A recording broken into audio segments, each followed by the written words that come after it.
Estamos na segunda parte do Cultura. Semanalmente, na rubrica EcoCool, vamos mostrar formas de melhor tratarmos a natureza. O Cultura de mãos dadas com os movimentos ecológicos da nossa praça. Hoje vamos conhecer a Menos Lixo.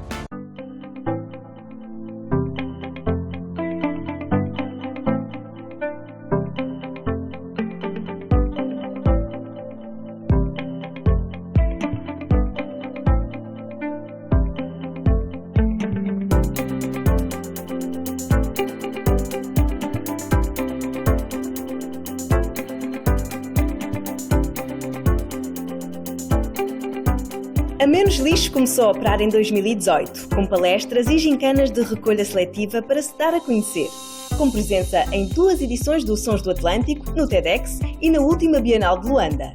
A sua plataforma é de logística para reciclagem e bazar de produtos ecológicos, sustentáveis e reciclados. Este é o site www.menoslixo.com.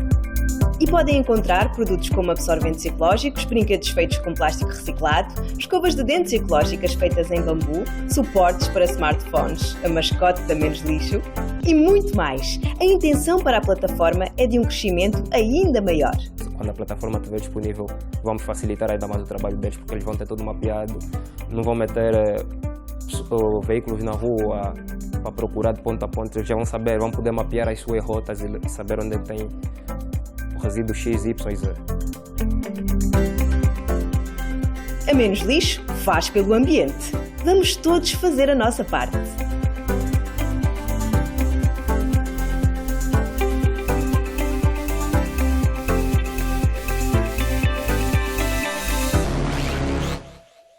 Após quase 10 anos, nesta visita ao ateliê de Binel Dirkan, vamos fazer uma viagem a momentos importantes do trabalho do artista ao longo da jornada.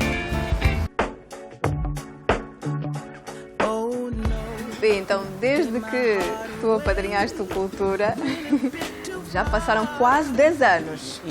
Então vamos fazer aqui uma retrospectiva de trabalhos impactantes que tens feito durante esse tempo. Tinha lançado um vinho, não sei se posso dizer que é a marca, né? No vinho nós tivemos. Ok. Fiz o Canongueiro, foi o último programa que fizemos, né? Fiz aquela instalação que foi o Canongueiro na Marginal, que ainda passaram. Levei o Canongueiro até a Bahia, meti, estava a falar do microsistema bancário, isso tudo, da nossa Bolsa de Valores. Fiz uma exposição em Detroit, nos Estados Unidos, com a Fundação Ford, que apresentei 3 trabalhos. Fizemos também um trabalho que foi um desfile de moda da Rose Palhares, onde fiz a cenografia. Também estivemos aí. Não, da Rose Palhares, não. Cá, desfile, sim, cá aqui. ali, sim. E depois fiz um trabalho que levou muito tempo, que foi a fabricação do Angosat. Que a ideia era de reproduzir o Angosat e deixá-lo cair aqui na praia e depois comprar o mesmo satélite através de um pescador. Convidaram para ir para o Ministério da Telecomunicação, porque acho que eles queriam saber se o satélite era verdadeiro ou não, mas o satélite foi feito com objetos recuperados, mas teve uma impressão como se fosse mesmo verdadeiro. Sim. E fizemos uma montagem com o jornal. Olha, e foi uma exposição de grande sucesso, porque nunca fui barrado numa exposição e não consegui entrar na minha própria exposição porque estava muito cheio e tiveram que chamar a galerista para poder, então acho isso, então o impacto foi positivo. Mesmo que foi um fiasco total o Angosat, é um passo que nós demos para a telecomunicação, talvez para as redes, isso tudo. Nós estávamos num satélite e é a primeira vez que Angola lança um satélite. Nós tínhamos esse projeto já com o GostioNet, como o projeto Sputnik na Rússia, né? Que foi com o mausoléu do GostioNet, que aquela ideia foi para, no futuro próximo, Angola também lançar uma nave espacial, um foguetão para o espaço. E acho isso muito forte, né? Para um país como a Índia. Hoje em dia, os países que lançam foguetões, tu tens a França, a Índia, a China agora, os Estados Unidos, a Inglaterra. A Inglaterra em associação com a França, que é o projeto Ariana. Mas hoje em dia a conquista do espaço está está nas nossas mãos, está nas redes. Hoje a pessoa que faz o Tesla, o carro está a lançar esse projeto. Que Já disputamos o espaço. Exatamente. Então eu queria meter Angola também nesse circuito. É fazer com que o AngoSat seja um ícone. Eu quero que as pessoas tenham uma t-shirt com o AngoSat a usarem, estás a ver? Quero que o Candongueiro esteja numa t-shirt, que já fazem isso, já é um ícone. Nós não temos nenhum objeto turístico nesta escala. E temos o Pensador, que eu acho que é o nosso pensador, mas acho que ele está a pensar há muito tempo. Acho que essa parte de pensar é mais para ver aí o povo africano sempre com isso. Não, eu quero fazer essa Trazer mudança. outros conceitos, novos conceitos, Sim. atuais também, Está-se a contemporâneos. passar, meus sobrinhos às vezes pegam só porque que ele é magro, porque que o pensador não é um pensador mais forte, porque que, se bem que nós temos o rei Mandume, porque que o rei Mandume não é um pensador como, porque que é uma imagem sempre baixa. E descobri que o pensador é feito por um antropólogo belga quando viu Caveira África, percebe? Então ele viu logo aqueles povos e disse, o africano é assim, como o Charles Darwin. O Darwin é um antropólogo que veio para a África que disse que os africanos são feitos para subir na árvore, estás a ver? Então quero mudar essa coisa. Eu como artista plástico e todos os artistas que temos, o nosso dever é de fazer mudanças. Sofia Buco, a Ilse Renata, Karina Souza, Helena Moreno e Selma Pontes são Makla, Noa, Olga, Milka e Tirza, as filhas de Zelofiade que revolucionaram as leis sobre a igualdade de género em Israel. Uma adaptação bíblica muito bem conseguida por Flávio Ferrão e Joel Mulemba. Filhas da herança. Vamos saber mais. Vamos confiar em Deus até o fim. Não vamos tirar conclusões precipitadas. Bem que poderíamos ser pelo menos um irmão. Sim! Assim ele iria acompanhar o pai. Não vi mais. Vamos enterrar o nosso pai, que morreu no deserto por conta do seu pecado. Eu tenho essa ideia desde que eu fui a Israel. Eu conheci Israel em finais de 2018 e foi ótimo. Conheci 7 cidades, foi espetacular. Foi como uma viagem à Bíblia, foi muito emocionante. E foi um contato muito forte daquilo que eu acreditava, mas não firmemente, mas depois de ter posto os pés na Terra Santa, de facto comecei a acreditar mais. Então esta peça surgiu aí, porque o meu pastor também pregou em relação às filhas da herança melhor, que está no livro de Números, que é o 4º livro da Bíblia. É numa fase em que, na época de Moisés, nessa altura, então encantei-me pela história, pela força dessas mulheres naquela altura. Então eu pensei no projeto. Nesse espetáculo, nós não usamos nada de outro mundo, não usamos nada que as pessoas vão olhar para nós. Não, isso não faz parte da arte, isso não condiz com a Bíblia, porque nós tentamos ao máximo respeitar Deus acima de todas as coisas, não é? Porque apesar de sermos artistas, respeitamos tremendamente a Bíblia, mas são os argumentos que nós utilizamos, porque a Bíblia não nos dá taxativamente quais foram as falas das filhas da herança, quais foram as falas de Zelofiade, não é? Dá-nos as coisas mais importantes, mas o argumentista Flávio Ferrão teve que ter o seu lado criativo, a sua imaginação, e foi buscando o que é que naquele momento, por exemplo, como é que alguém se posicionaria baseando com aquela situação, aquele confronto de ideias, com aquele confronto de herança. Então, tudo isso também é arte, é uma imaginação do autor. Tudo será distribuído entre nós, irmãos. Eu acho que Deus nos abandonou. Só para dizer que é uma história bíblica, fala sobre Zelofiade, as filhas de Zelofiade. Zelofiade fazia parte da tribo de Manassés, né? Uma tribo que tinha 7 famílias, mas Zelofiade não tinha filhos, não tinha homens, varões na família.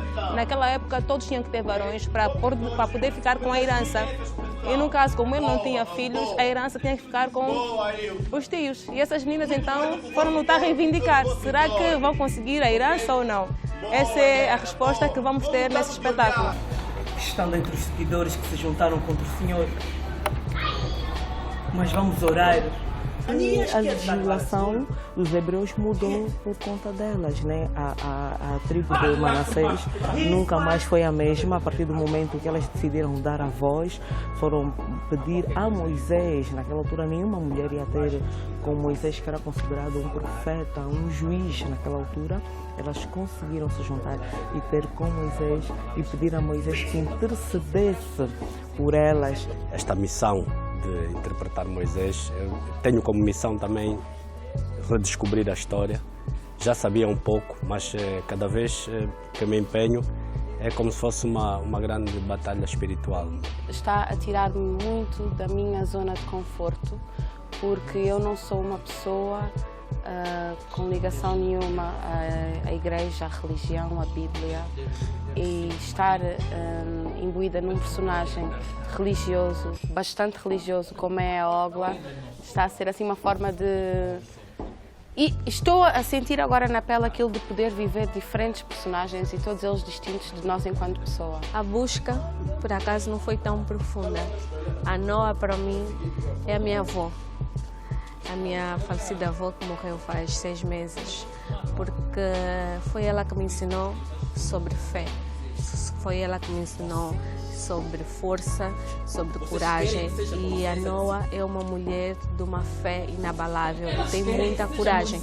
Então, quando eu recebi esse personagem, eu disse, a Noa é a minha avó. Então, é como se fosse uma homenagem que eu estaria a fazer para ela nesse momento. Então, me dá muito prazer fazer esse personagem. Os homens daquela cidade são gigantes. E nós somos gafanhotos aos seus olhos. Conseguimos nos rever nessas mulheres porque acredito que tem muita mulher em Angola, a não ser a nível mundial, que lutam e já lutaram bastante. Temos a Rainha Gingambande e dentre outras, que acabam por ser exemplos para nós hoje. Exatamente. Então isto para mim é a melhor herança. A determinação, foco. Eu acho que elas deixaram uma mensagem de perseverança, de lutar pelos seus direitos, não se deixarem monopolizar, não é? E mostram um caráter muito forte. Então as mulheres não devem deixar de lutar, claro, respeitando alguns princípios, mas lutando naquilo que é os seus direitos, né? Os seus direitos igualitários, para poder ter um equilíbrio naquilo que são as suas vidas agora. Então acho que essa é uma herança muito forte, muito boa, muito bonita. Então essa é a mensagem, não fujam das lutas quando aparecerem. Vamos enfrentá-las com força, com coragem, com cabeça erguida. E é isso. Então Moisés, o que o Senhor decidiu? Finalmente vamos receber aquilo que temos direito. O Senhor lhes dará a propriedade como a herança entre os parentes do pai delas.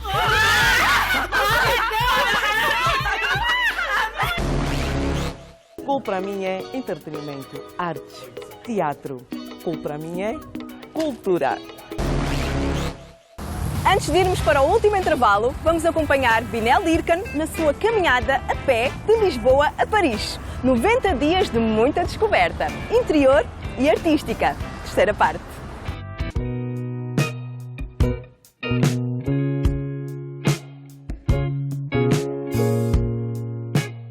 De que forma te transformou, paralelamente, como pessoa e como artista, esta caminhada Lisboa-Paris? Bom, boa pergunta, mas acho que o planeta Terra transformou-se e eu, com muitas pessoas, fazem parte dessa transformação porque estamos a viver uma época completamente diferente, nova. Algumas pessoas dizem que é para o bem, né? Mas o Covid chegou também para mudar muitas pessoas e eu decidi caminhar por causa desta situação de Covid, que eu nunca tive bloqueado num país.